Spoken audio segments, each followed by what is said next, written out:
আমি বলবো ভাই, ট্রেডিংটা ভালো প্রফেশন, স্বাধীন প্রফেশন। মেন্টালিটিটাকে আপনি স্ট্রং করেন যে আমি এর সাকসেস, এর শেষ এবং এখান থেকে ফিউচার না বানানো পর্যন্ত আমি পিছন ছাড়বো না। এই রকমের একটা মেন্টালিটি নিয়ে আসেন, ইনশাল্লাহ ভালো হবে। আপনার যত বাধা আসুক, যত বিপদ আসুক, যত ডিপ্রেশন আসুক, যত ইমোশন আসুক, যত ব্যর্থতা আসুক, প্রত্যেকটাকে আপনি সাইডওয়েজ করে আপনার লক্ষ্যে আপনি এগিয়ে যাবেন।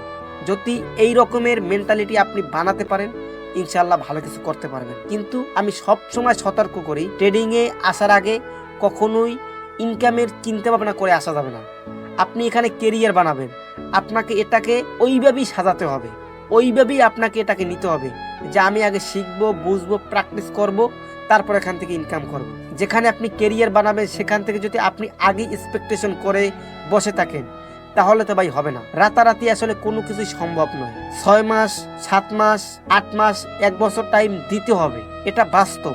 আপনি যদি দিতে পারেন তাহলে ভালো কিছু করতে পারবেন। আমি সবসময় বলি, ট্রেডিংয়ে আপনি একবার কষ্ট করবেন, সেটার বেনিফিট আপনি সারাটা জীবন পাবেন।